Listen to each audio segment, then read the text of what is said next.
artists, scientists, and hybrids of all those categories. Wherever you fit into the collage of humanity, you are welcome here. Let's take a few minutes to go into breakout rooms and recognize one another. Tech crew? The flaming chalice is a symbol of our aspiration for understanding, and its history calls us always to act to build a better world. Nick McGoy lights the chalice in this video made by Molly and Nick. The words are from the sayings of Buddha. This is a chalice I made in pre-K at UU. So yeah, I'm gonna do it. The thought manifests as the word manifests as the deed develops into habit, and habit hardens into character. So watch the thought and its ways with care, and let them spring forth from love, born out of compassion for all beings. As the shadow follows the body, as we think, so we become.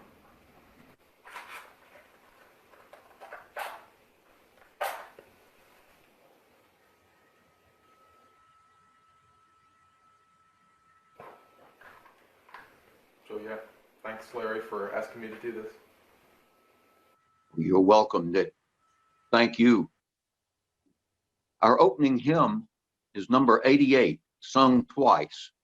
The second time through, we'll know what the words are that are coming, so we'll be able to sing them with a bit more meaning. Hymn number 88.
I couldn't find a story that I liked about listening, much less deep listening.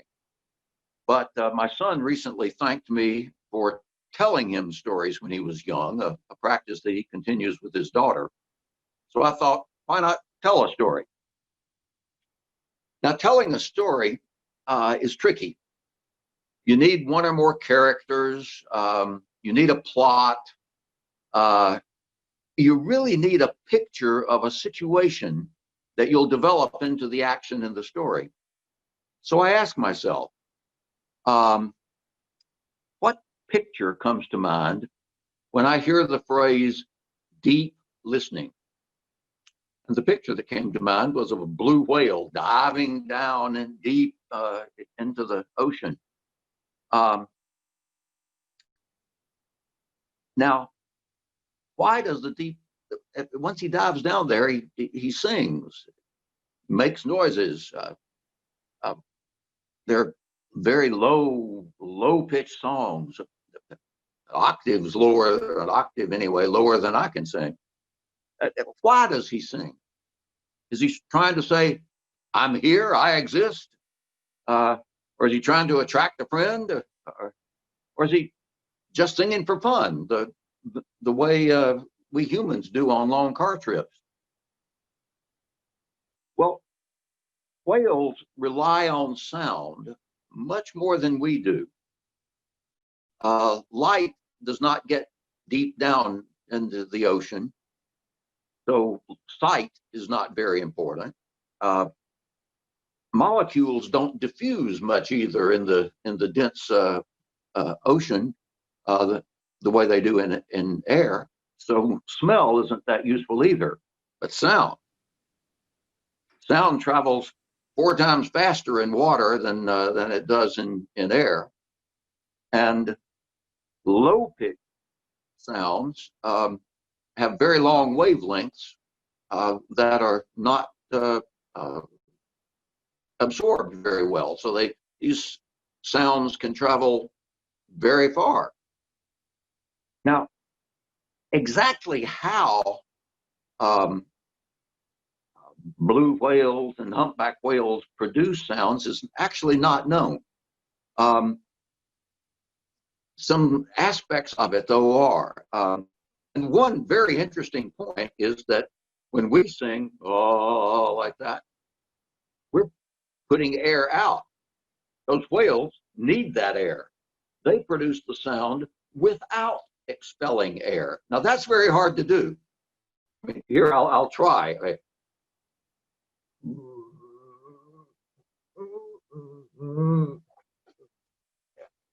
Well, as you saw, or heard, or failed to hear, it's hard to produce sound without, hard for humans to produce sound without expelling air. But whales can do this. Maybe it's because they've got cavities in their head, their skull, that can exchange the air with their lungs. But I find it very hard, if it's possible at all, to produce a sound while I'm getting air from my head back into my lungs. But whales can do it. So, talking about deep listening, let's do some deep listening. I don't know just how deep this whale is, but this humpback whale is deep, deep down underwater doing whatever it is that humpback whales are doing when they're singing. We can only imagine the stories that the whales are telling. But let's listen and imagine.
Wow.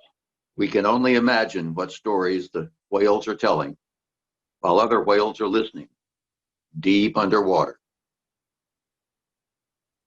Our offering this month goes to the Crisis Center. Now, it's simple to donate online. You go to our website, UUFM.net. Near the bottom of the page, there's a button that says donate.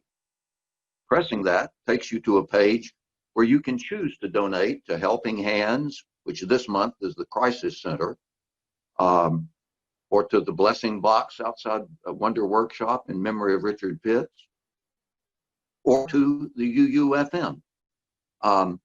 If you want to send a check instead, be sure to say on the memo line if the donation is for Helping Hands or for the UUFM. Now, during the offertory, please write your joys and concerns on the chat feature in the Zoom. You may send them to me or to everyone. And while you're making your donation, and as you enter your concerns and joys on chat, enjoy Renee playing "I Put a Spell on You" by Jay Hawkins. Renee.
Wow.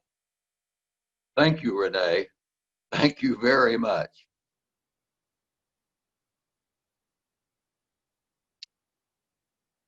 Our reading is listening to others as part of religious education. How do we here at UUFM help kids and ourselves to become good listeners? And what is the point anyway? Why do we think it's important to listen well? Well, the kids sing a song each Sunday that begins, "One each person is worthwhile." And that's the RE version of what we adults say, we affirm the inherent worth and dignity of every person. So that's why the person speaking is worthwhile. And listening to them is a way of recognizing their worthwhileness. So how does this actually play out? Well, here's my recollection from a number of years teaching in our RE program. Many of our RE classes begin with a kind of kids' version of joys and concerns. They go around a circle talking about whatever they want to talk about, what happened to them in the past week very often. And in preschool and kindergarten, the big thing that kids learn, and they do typically learn this with help from the teachers, is not to interrupt, to let the person finish speaking. we push the notion that not interrupting, letting the person speak, is a way of showing that we recognize that they are worthwhile. Sometime later, first or second grade, the kids are able to listen to the speaker and then respond with something like, "That happened to me too," or something similar. "We are alike, you and me. We're both worthwhile." Sometimes the listeners respond by offering a bit of advice. If a pet has died, well, getting a new puppy helps.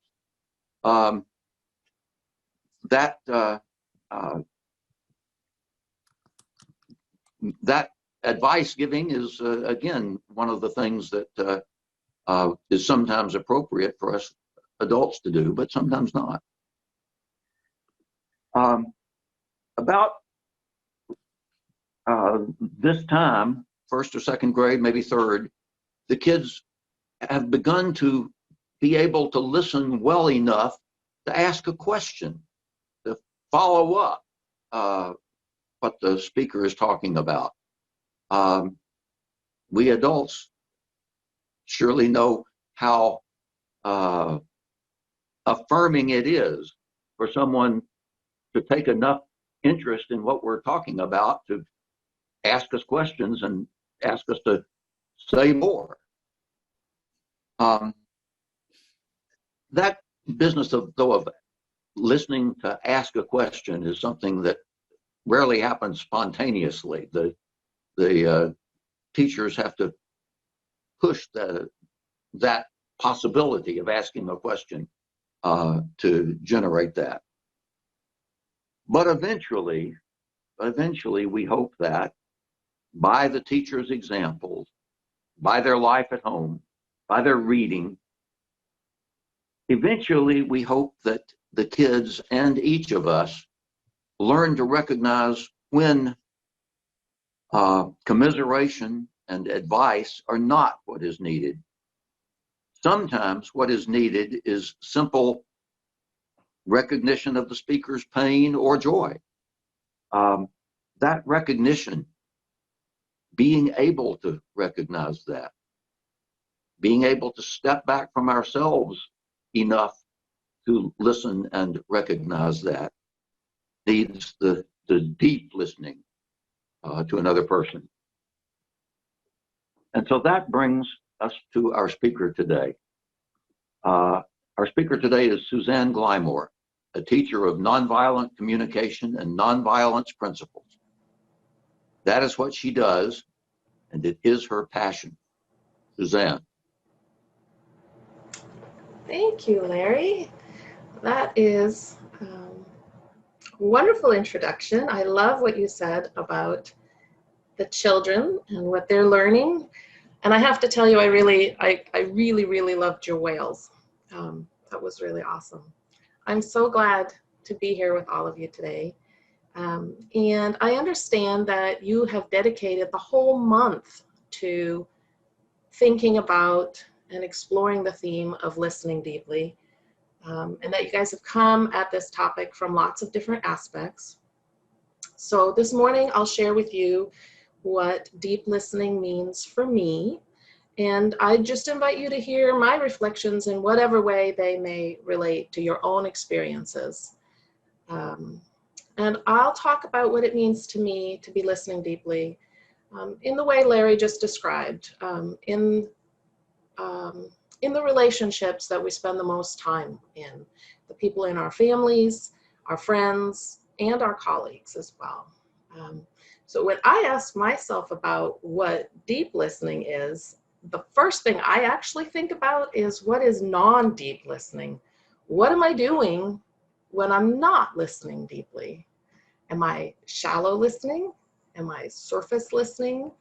Am I listening perfunctorily? Am I doing some one-eared listening?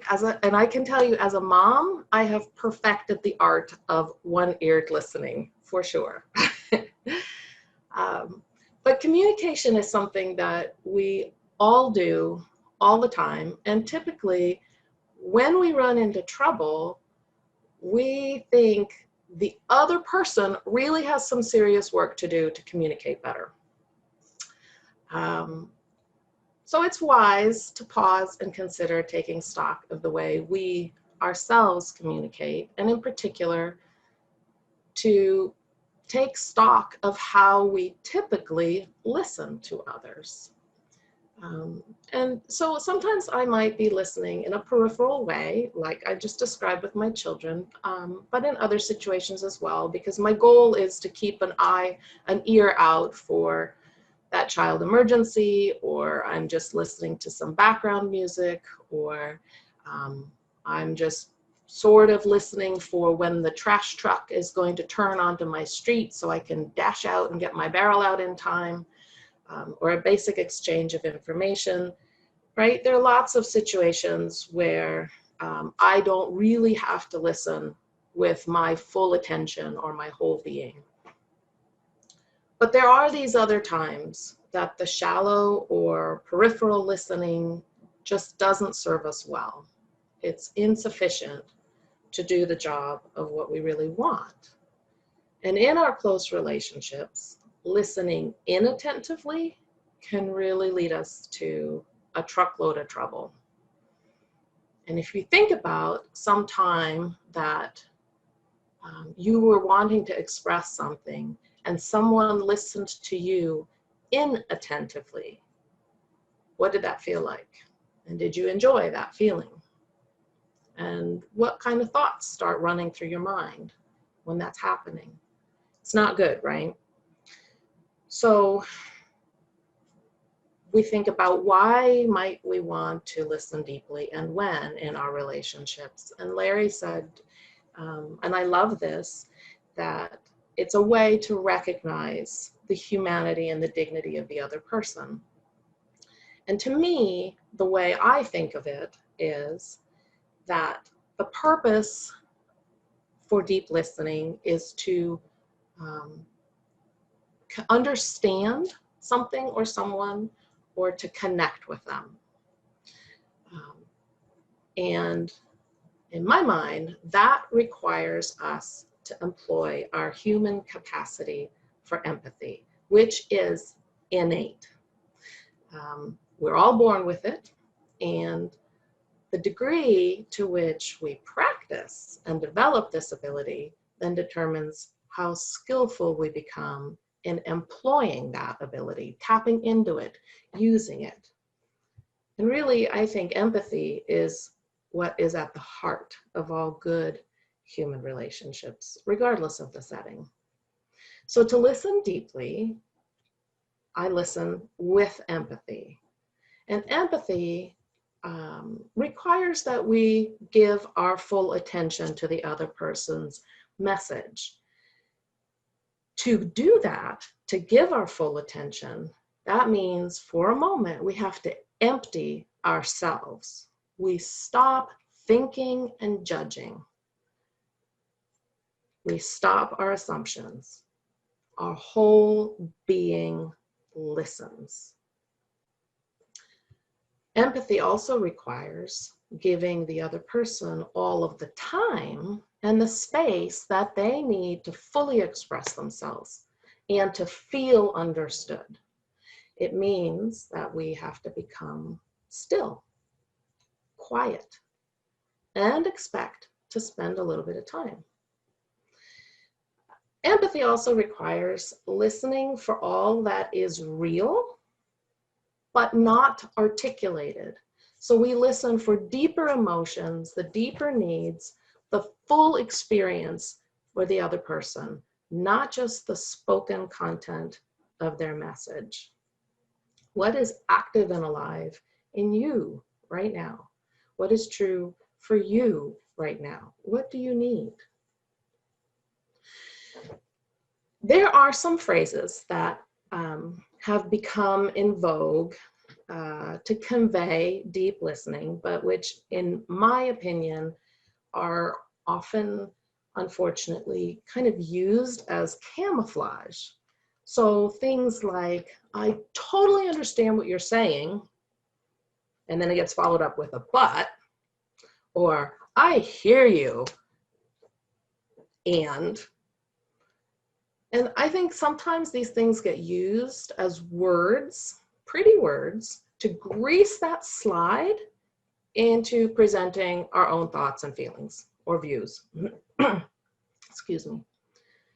There's not really a space given to the other person's full experience. So even though I use words to indicate that I was listening attentively, really my quick jump into my counter argument or my own view conveys that actually, while I was listening, I was also busy formulating my response to your words. And that, of course, is not really deep listening. So in an effort to do a little better, I might try using the paraphrase response that we're encouraged to use. So you're saying that you think we should change the way we do this. But honestly, I disagree. That's an example, right? So while I might give some acknowledgement to the stated content of the other person's message, this doesn't encompass a deeper recognition and acknowledgement of their full experience. And in truth, a lot of times there's a huge difference between the spoken message and the full emotional and human content of a person's experience. If I want to connect, if I want to understand someone, I will want to gain access to this other unspoken content. And so how can I do that?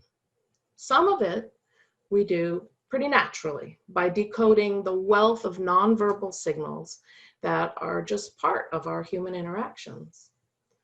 But even here, it's really easy to misread or interpret what we see, right? So this, to me, deep listening is about accessing the deeper content that's active but hidden. And why does it have to be so complicated? Why does it have to be so much work? Why can't people just express themselves, communicate better? I have found that it is pretty unproductive to invest my energy into trying to train other people about how they should behave and communicate in just the right way so that I prefer, so that I don't have to work so hard or listen so attentively. This has been a most unsatisfactory endeavor. People just do what they do, and we have to ask ourselves, what do I really want here? Do I want to understand? Do I want to connect?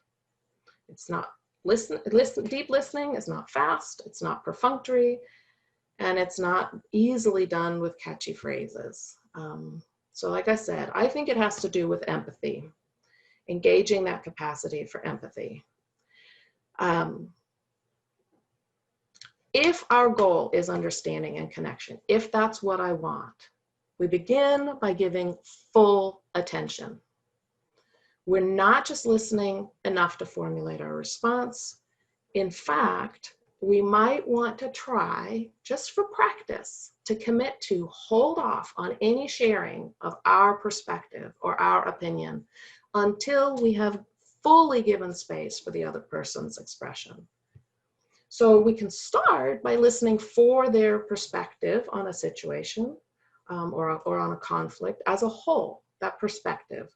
Where is it grounded? Where is it rooted? Where did it come from? How did it develop? What personal experience did the other person have that contributed to the formation of the perspective? We also listen for their feelings. What are they? And here's the thing, right? There are layers and layers and layers of this stuff. We are listening for all the emotional complexities, including the seeming contradictions and the idiosyncrasies. What are they all? And how are these emotions connected to the development of their perspective?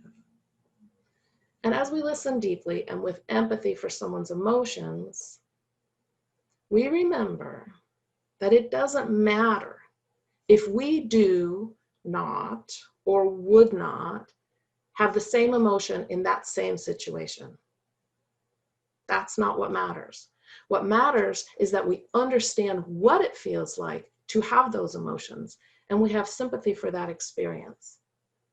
We recognize that disappointment can hurt. We remember that grief and sadness have their own timeline. We recognize that jealousy and shame feel horrible and are really hard and painful to admit. It doesn't matter when or under what conditions we would experience them. What matters is that we're listening for what the other person is experiencing. And it is this recognition, this acknowledgement of what is true and real for them, that is empathy. So as we hold still to give our full attention and to try to understand, we're also listening for their needs, their hopes, their wishes. Buried underneath the stress of the day-to-day, we all have some pretty fundamental needs that are perhaps not even articulated. And they have to do with our relationships as well as with our own growth and personal development. Sometimes when these things aren't articulated, sometimes they're not even identified or known to the owner of the needs. And I'll use children as an example of how needs may not get articulated, because this happens all the time with children. So children will rarely tell you, hey, I'm really tired and overstimulated and I desperately need some quiet snuggle time and to go to bed early. Or they won't say, I am terribly conflicted because I really need to feel like I'm part of the whole family thing. So going to bed early makes me feel left out and lonely. But I also know I'm losing my cool because I'm so tired. Please help me sort this out. Right? They don't say that. No, they just yell and run around like lunatics and cause trouble. At least mine do. Or did. Sometimes still do. But the thing is that adults are not really all that different. We might be slightly more refined in our trouble behaviors, but the lack of clarity in our communication is just as prevalent. We are just as want to complain about others, to blame others, to have outbursts of frustration or anger that only express a small part of the totality of our experience, of what is true for us in a given moment or a situation. It's rare for us to describe what we feel really and need authentically, succinctly, and effortlessly, especially in heated situations, right? So, listening to better understand or connect with someone and giving them all the time and space they need to fully express themselves might also involve asking some questions, like Larry talked about as well. Questions that probe for more information, questions that clarify, questions that convey our full interest and attention. Questions that create time and space for expression. And when we ask for fuller clarification or fuller expression, we are giving time and space for that instead of using it up with our own response or retort. So instead of just dealing with the behavior, I might ask the child that is having their 7 p.m. nightly meltdown, hey, sweetie, are you having a hard time because you really don't want to miss anything? Taking a smart guess and articulating a skillful probing question empathically can feel like a huge relief to the other person. It feels like someone is truly listening. I might ask my coworker, I'm surprised and a little confused about what you just said. Do you mean that you are really frustrated about all this talk about equity and diversity? What is it that you think is missing from this conversation? Are you worried about something in particular? Asking a clarifying question without judgment indicates our willingness to go beyond the typical exchange, and it creates the space to move the conversation into more meaningful terrain. It conveys that you're not assuming that you know what the other person is thinking, but that you do care enough to hear them, to listen to them. This is what connects us, feeling like we are heard and seen and respected. Agreement and harmony are lovely and they feel really good. I like them, but they are insufficient to sustain relationships. True connection can weather conflict and disagreement. To listen more deeply to my partner, I might ask, "You seem more concerned about this than usual. Are you worried about something bigger than just this particular situation?" It's often really easy in our day-to-day interactions to bypass asking the questions that lead to a longer or more involved conversation. Listening deeply involves giving your time as well as your attention. Another way to listen deeply and with empathy is to offer some guesses about what is active and alive, but yet unspoken, and then to ask if you're in the ballpark. So this is particularly important with children and youth, but it's also really important when someone seems to be expressing or experiencing a lot of anger. And that's because anger is rarely a singular emotion. It often has multiple layers, which it can be really illuminating and freeing to uncover. You might take a guess at the hidden emotion. Are you disappointed by the way the leadership handled this situation? Are you feeling fearful about the future?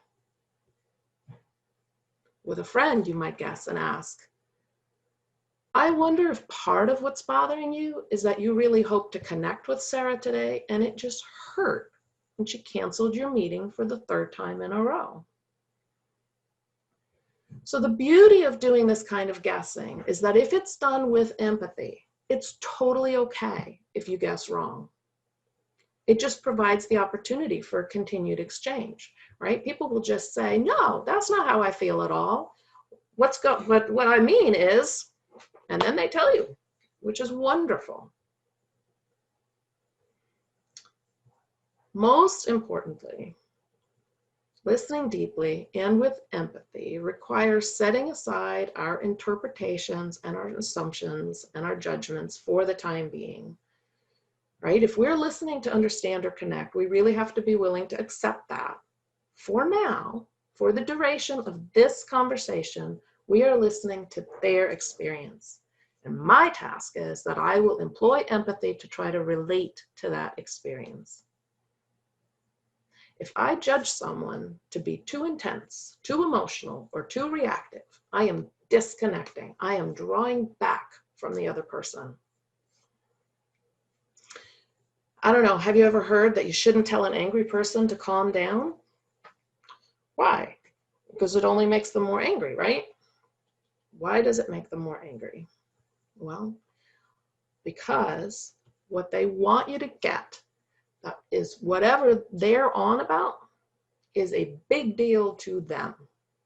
If I tell them to calm down, I'm indicating that I'm uncomfortable with their feelings or their intensity, or that their intensity in my eyes is inappropriate, that it's not commensurate to the situation, that they're over the top, too much. That's my judgment. If my goal is to connect, that's not the way. My judgment is the vehicle for distance, not connection. If we want to listen deeply, this is not the moment to focus on what we think is right and appropriate. If we want to connect, we want to reach out to the other person, extend a figurative hand, right? Or extend our hearts. Be open, not focus on what we think they need to know or what they need to do. To listen deeply, I can ask questions I can extend empathy. I can create time and space. I can be open and receptive to the other experience, even if that's hard to hear. I might ask my sibling, I really love it when I feel connected with you, and lately I just have this niggling feeling like there's something, there's been more distance. I wonder if you're okay. And I wonder if there's something you would like to tell me but haven't. I'd really like to hear what's on your heart. And if you now get a barrage of negativity, celebrate. It may not be pretty, but this is a golden invitation to connect. Now you get to listen deeply. What are all those emotions? All of them, all the stuff that hasn't been said. Listen for them, name them, embrace them. What are the needs? All that stuff that's that's not articulated.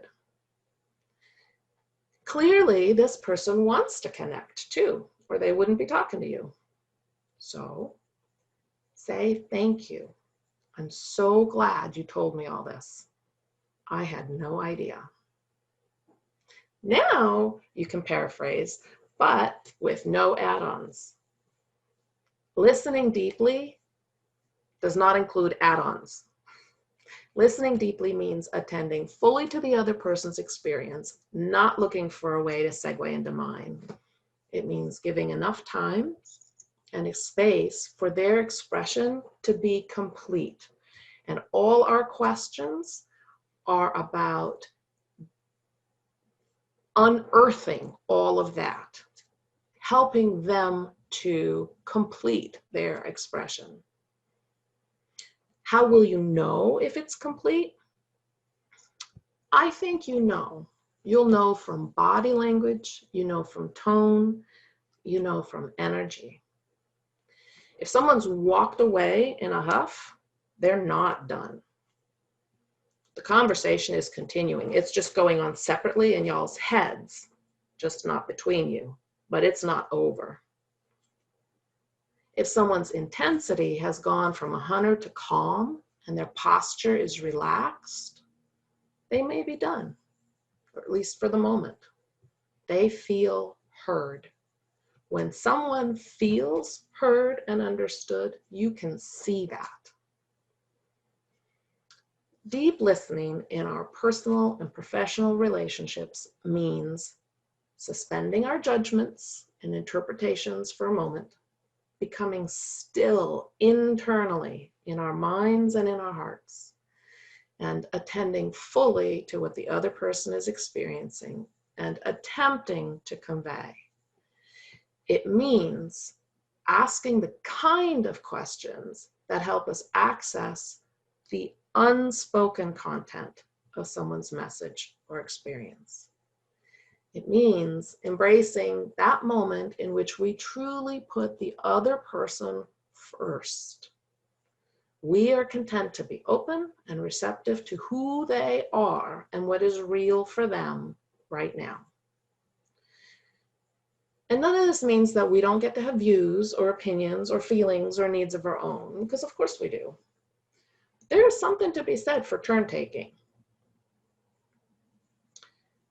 To me, learning to take listening as a turn to do something wonderful, as opposed to viewing listening as the moment in which I have to refrain from or curtail something I want to do. That has been a transformational thing. So I invite you to consider listening deeply as a gift that you can offer to others, as well as a gift that you can offer to yourself, whether you're listening deeply to someone you care about, or whether you find time to take a moment to listen deeply within. Either way, process is the same. Listening deeply with empathy and truly open, attentive acceptance, I believe, helps us to understand others better and to connect with them much more richly and meaningfully. Enjoy.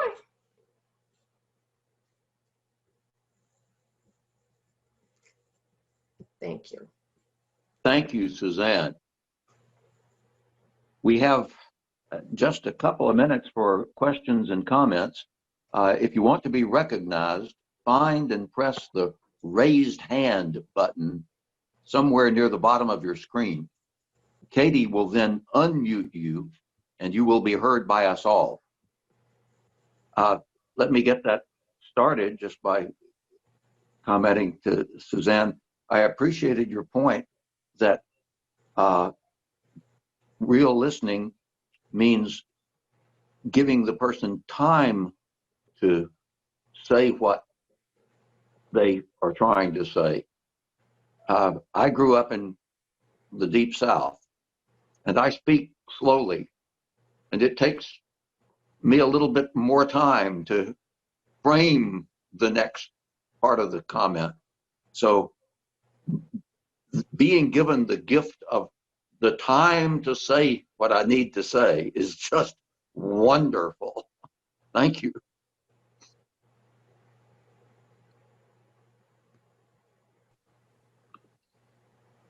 I'll also add a comment myself. The notion of offering a guess via a question, that's a good idea. I'm gonna put that to use. It looks like Dick has raised his hand. Go ahead, Dick. Oh, it's me, Sylvia. Oh, go ahead, Sylvia. Well, while we were trying to find the raise hand button, I missed what Larry just said. But I wanted to say, Susan, that was so meaningful to me. And I need to hear it again. I hope this is recorded. That was wonderful. Thank you. And you spoke really well to what Dick and I deal with all the time, and particularly right now, some deep issues that we're dealing with. And well, thank you so much. And I wanted to say how we've been talking about listening in these small groups we're in, cellist circles. And I was thinking, I mean, I have trouble figuring out in these small groups what the goal is. Like, we go around and talk about ourselves, but there's no time. I mean, that you emphasize that it takes time to really let someone express themselves, and you can't just go through the motions and do that thing like reframing what they say, because you know everyone wants to move on with whatever the agenda is. So, I mean, and also made me realize that everyone isn't open to hearing and you can't expect everybody you know to be open to your deep expression. So, I mean, that's another thing, that there are only certain people that you have to figure out who, in what context they want to really understand you, or you have time and really have want to develop a deep relationship with them. So anyway, thank you so much, Suzanne. Thank you. Thank you again, Suzanne. I think we'll need to close the discussion now. Our closing hymn is number 90. This hymn reminds us to quietly listen to our conscience, our deeper mind, a mind that, thanks to Suzanne, is now informed by many more insights about how to respond. So, hymn 90.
go forth now and bring richer meaning to the world.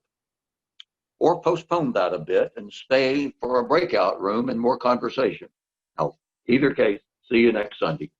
So long.